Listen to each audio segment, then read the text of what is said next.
여러분 안녕하십니까? 세종시 아파트 특별공급 분양을 받은 공무원들에게 돌아간 시세 차익이 평균 5억 원이 넘는 것으로 나타났습니다.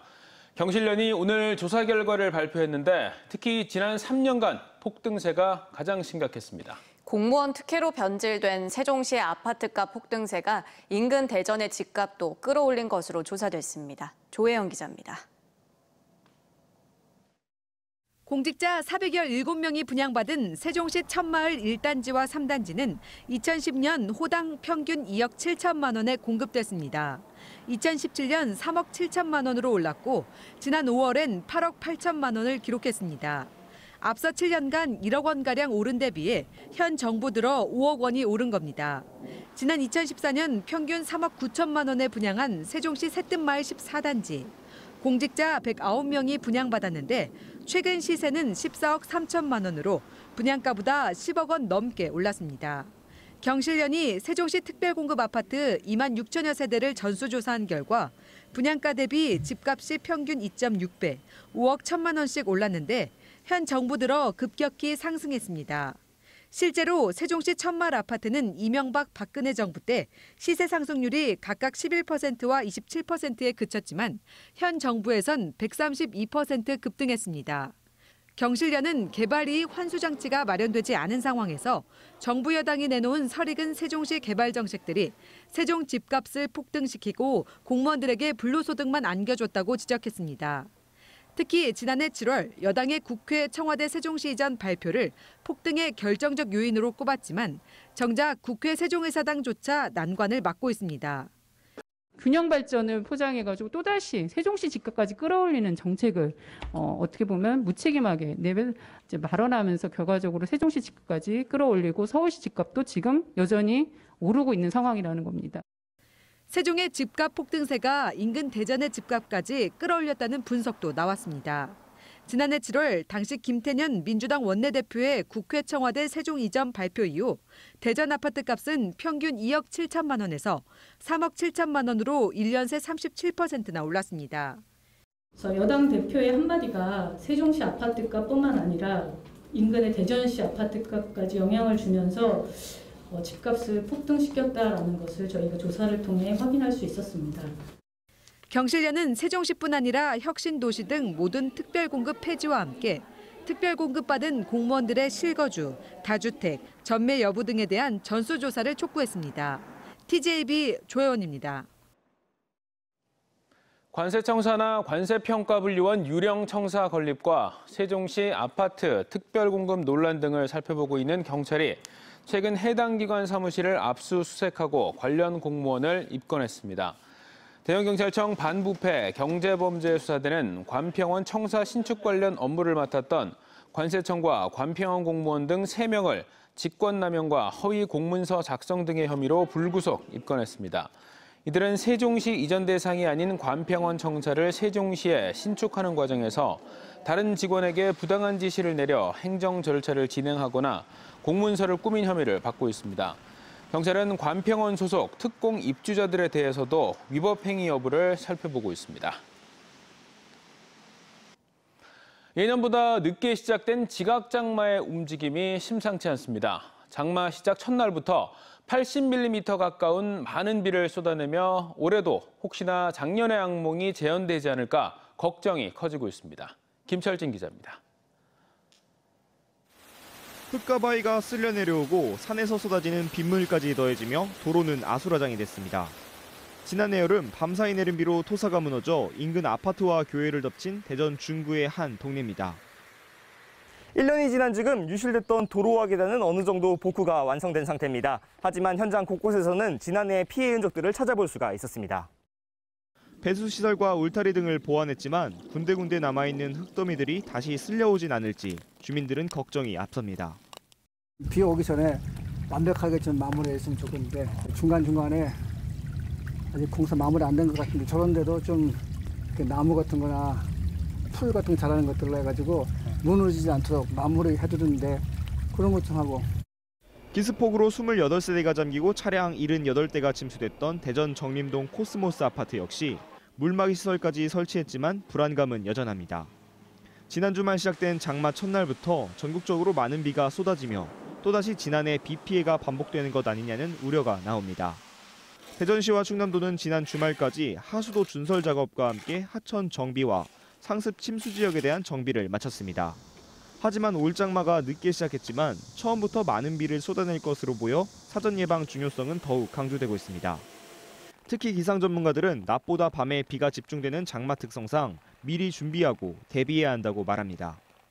수증기 유입은 낮보다 밤에 더욱 강해지는 특징이 있기 때문에 결과론적으로 낮보다는 밤에 더욱 비구름이 발달한다는 특징이 있고, 그에 따라서 이 대피하기가 조금 어려운 취약 시간대에 비가 집중되는 만큼 오후까지 잠잠했던 장맛비는 밤부터 다시 시작되면서 대전과 충남 4개 시군에는 호우 예비특보가 내려졌습니다.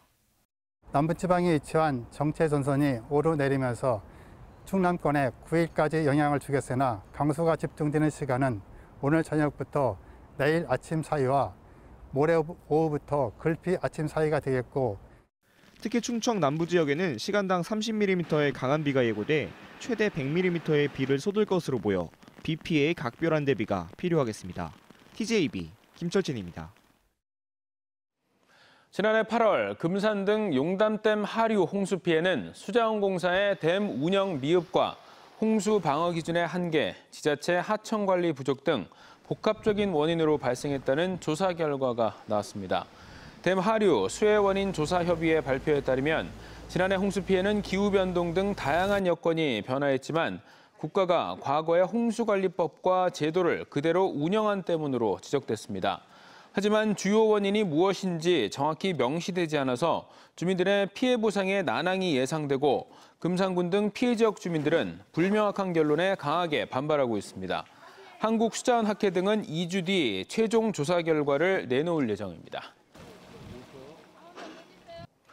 집단 감염이 꼬리에 꼬리를 물고 있는 대전 지역의 코로나19 확산세가 진정 기미를 보이지 않고 있습니다. 최근 한 주 동안 하루 확진자가 20명을 넘기면서 거리 두기 상향 조건을 충족하고도 남는 상황인데요. 조만간 방역 당국이 단계를 조정해 발표할 것으로 알려졌습니다. 장서영 기자입니다.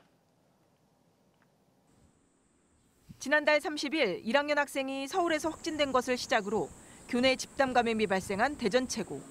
학생뿐 아니라 N차 감염까지 나오면서 누적 확진자가 37명이 됐고, 유성구 교회발 집단 감염도 자가격리 해제 전 무더기 확진으로 누적 91명이 됐습니다.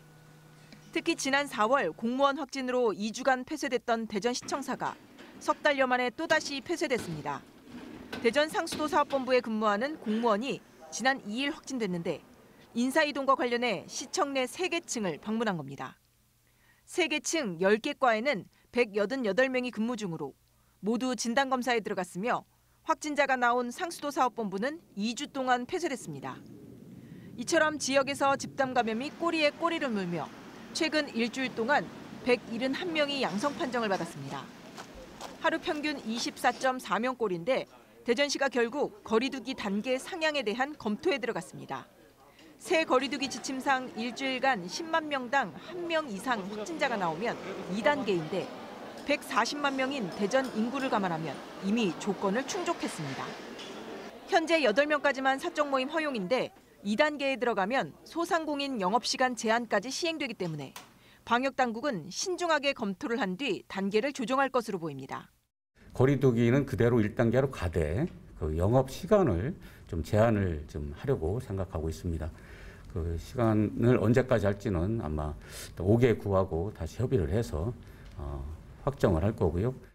한편 50대 일반 시민들에 대한 백신 접종이 오는 26일부터 시작되는 가운데 55세부터 59세는 12일부터 17일까지 예약 기간을 거쳐 26일부터 다음 달 7일까지 모더나를 맞습니다. 또 50세부터 54세는 19일부터 24일까지 예약 기간을 거쳐 8월 9일부터 21일까지 마찬가지로 모더나를 접종하게 됩니다. 마지막으로 활동력이 강한 18세부터 49세는 백신 수급 상황을 감안해 추후 일정을 확정할 예정으로 백신 종류는 정해지지 않았으며 50대의 백신 접종이 원활하게 이루어질 경우 8월 마지막 주에 접종이 시작될 전망입니다. TJB 장석영입니다. 최근 천안에서 유흥시설과 관련된 확진자가 늘면서 도우미 등 유흥업소 종사자들이 7월 말 진행되는 3만 6천여 명의 천안시 백신 자율 접종 대상에 포함될 예정입니다. 천안시는 최근 수도권에서 천안 유흥업소를 방문하는 사례가 급증하면서 위험성이 커지는 만큼 천여 명의 유흥업소 종사자를 포함시켰고 지난 주말에도 천안과 당진의 유흥시설 종업원과 방문객 4명이 감염되는 등 관련 확진자가 20여 명을 넘겼습니다. 예전에는 산업화를 위해서 자연을 파괴하는 경우가 많았는데요. 최근 그때 망가진 자연을 복원하는 시도가 잇따라 시작돼서 주목됩니다. 특히 근대 산업시설이 많은 충남에서 이런 재자연화의 물결이 거센데요. 어떤 것들이 있고 과제는 무엇인지 짚어봤습니다. 강진원 기자입니다. 근대화를 상징하는 서천 장항제련소. 210m 굴뚝은 일제강점기 아시아 최고를 자랑했고 장항은 물동량이 풍부한 국제항으로 번성했습니다. 하지만 1989년 가동이 중단되면서 부자 마을은 쇠락했고 토양은 오염물로 뒤덮였습니다. 진짜 장항제련소 봉검날 정도 되면 장날이면 사람이 어깨에 걸려서 못 정도일 대로 그렇게 사람이 많았었는데 지금은 이제 그런 시세는 이제 아주 없어져 버리고 최근 폐산업 지역을 복원하는 일명 브라운필드 사업이 추진 중인데 오염된 토지 110만 제곱미터를 매입해 정화시킨 다음 국내 첫 생태 국립공원으로 조성하는 작업이 닻을 올렸습니다. 전국 피서 명소였던 인근 동백정 해변을 차지하고 들어선 서천화력 1, 2, 3호기도 최근 폐쇄되면서 동백숲이 어우러진 옛 모습을 2024년까지 복원하는 절차도 시작됐습니다. 고운 모래와 빼어난 풍광을 자랑하던 해수욕장이 있던 곳입니다. 산업화로 사라진 자연환경을 복원하는 의미 있는 사업이기도 합니다. 70년대 말 바다를 막은 서산 AB지구와 함께 조성됐지만 물이 고여 6급수로 전락한 인공호수 분화모도 역간척이 추진되고 있습니다. 물 위에는 통선물을 설치해 어선이 오가고 제방 아래는 해수를 유통시키도록 할 계획입니다. 또 금강과 서해의 만남을 차단하고 있는 금강 하구뚝도 해양 생태계를 훼손시켰다는 지적과 함께 바닷물을 교류시키는 대역사가 검토되고 있는데 생태복원과 지역경제 활성화라는 두 마리 토끼를 잡는 게 목표입니다. 새로운 동력, 지역경제 새로운 활력을 만들 뿐만 아니라 생태복원의 세계적인 모델을 만들 수 있도록 우리 충청도가 할 수 있는 모든 지원과 응원을 아끼지 않겠다. 하지만 재자연화 작업은 지자체의 힘만으로는 어려울 정도로 워낙 큰 돈과 긴 시간이 필요한 만큼 정부의 적극적인 참여를 이끌어내야 하는 과제 해결이 가장 중요해 보입니다. TJB 강진원입니다. 김부겸 국무총리가 내일 대전을 방문할 예정인 가운데 2차 공공기관 이전이 올 하반기부터 본격화될 전망입니다. 대전과 충남은 혁신도시로 지정만 됐을 뿐 공공기관 이전에 대한 혜택을 전혀 받지 못하고 있어서 정부의 구체적인 입장 표명이 주목됩니다. 서울방송센터 김성민 기자입니다. 대전과 충남은 혁신도시 지정이 다른 시도보다 15년이나 늦어지면서 공공기관 추가 이전도 이루어지지 않았습니다. 이런 가운데 정부가 올 하반기부터 2차 공공기관 이전 의사를 비치면서 대전 충남 공공기관 추가 이전에 속도가 붙을지 관심입니다. 김부겸 국무총리는 최근 공공기관 2차 지방 이전을 조만간 대통령에게 보고하겠다고 밝혔습니다. 정부 내에 여러 가지 안들이 지금 준비되고 있습니다. 조만간 대통령께 보고를 드릴 작정이고요. 그렇게 해서 대통령의 제가가 나면 국무회의를 거쳐서 이전 대상 기관들은 한전이나 LH처럼 대규모 기관은 아니지만 일단 이전이 이뤄지면 지역 일자리 창출에 기여할 건 분명합니다. 이번에 2차 이전 대상 기관들은 1차 때처럼 그렇게 큰 대규모로 고용이 있거나 이런 데는 아닙니다만 그런 쪽에서도 또 지역 균형 선발 등의 요청이 있기 때문에 김부겸 총리는 내일 대전을 방문할 예정인데 공공기관 추가 이전에 대한 구체적인 입장을 밝힐지 주목됩니다. 이런 가운데 공공기관 추가 이전에 대한 시도 간 경쟁은 벌써부터 과열되고 있습니다.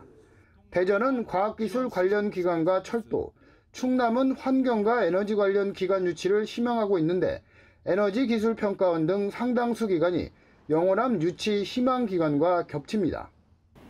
따라서 혁신도시 후발주자인 대전과 충남이 공공기관 유치에 성공하려면 유치 과정에서 다른 시도와의 차별성을 어떻게 꾀하느냐가 관건이라는 지적이 나옵니다.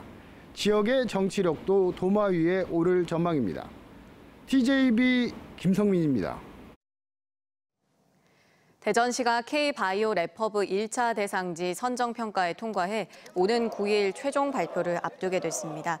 중소벤처기업부는 공모 신청을 한 11개 자치단체 가운데 6곳을 탈락시키고 대전과 충북 오송, 경남 양산, 전남 화순, 인천 송도 등 5개 지자체만 최종 발표 평가 대상으로 압축했습니다. K바이오 랩허브는 대전시가 최초 제안한 사업으로 국비 2,500억 원 등 총 3,400억 원의 사업비가 투입되며 대전시는 유성구 전민동 대전 테크노파크 바이오벤처타운 인근을 사업지로 선정해 신청했습니다. 충남도와 충남문화재단이 오는 10월 개최하려던 전국 윷놀이 한마당 대회가 사실상 무산됐습니다. 충남도 의회는 충남도가 요청한 추가 경정 예산 가운데 윷놀이 대회 개최 비용 3억 원을 심의한 결과 충남도의 사업으로는 부적합하다고 보고 전액 삭감 조치했습니다. 충남문화재단은 이에 앞서 국비 3억 원과 도비 3억 원 등 6억 원을 들여 윷놀이 대회를 개최하고 남북 교류에도 활용하겠다는 계획을 세웠지만 지역 정체성에 부합하냐는 지적을 받아왔습니다. 윤석열 전 검찰총장이 대선 출마 선언 이후 첫 민생 탐방 일정으로 내일 대전을 찾습니다. 윤 전 총장은 국립대전현충원을 찾아 천안함 묘역과 제2연평해전 묘역 등을 참배할 예정으로 보수층을 겨냥해 안보에 대한 메시지를 내놓을 것으로 보입니다. 이후 카이스트를 찾아 원자핵공학과 학부, 대학원생들과 오찬을 갖고 현 정부를 겨냥해 탈원전에 대한 의견을 청취할 것으로 예상됩니다. 윤 전 총장은 지난달 30일 국회 소통관을 찾은 자리에서 충남은 자신의 뿌리라고 밝혔으며 내일 대전 방문은 충청 대망론을 의식한 행보로 보여집니다. 주택 화재로 숨진 80대 할머니 사건을 수사 중인 부여경찰서는 숨진 할머니의 아들 53살 A씨를 방화 혐의로 붙잡아 조사하고 있습니다. A씨는 어제 새벽 0시 47분쯤 어머니 83살 B씨와 함께 사는 부여군 집 거실에 불을 지른 뒤 현장을 빠져나간 혐의를 받고 있습니다. 경찰에 따르면 A씨는 평소 음주 문제로 어머니와 갈등을 빚어온 것으로 전해졌습니다. 대연지법 형사 8단독 차주희 부장판사는 심야에 금은방 2곳에 침입해 금품을 훔친 24살 A씨에게 징역 1년 6개월을 선고했습니다.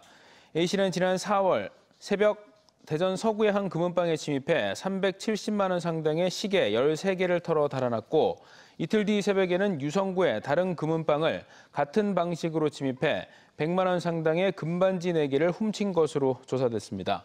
재판부는 사전에 치밀하게 준비한 뒤 야간에 재물을 훔쳐 죄질이 나쁘다며 피해 보상이 되지 않은 데다 다른 죄로 징역형 집행유예 기간인 만큼 실형을 피할 수 없다고 판시했습니다.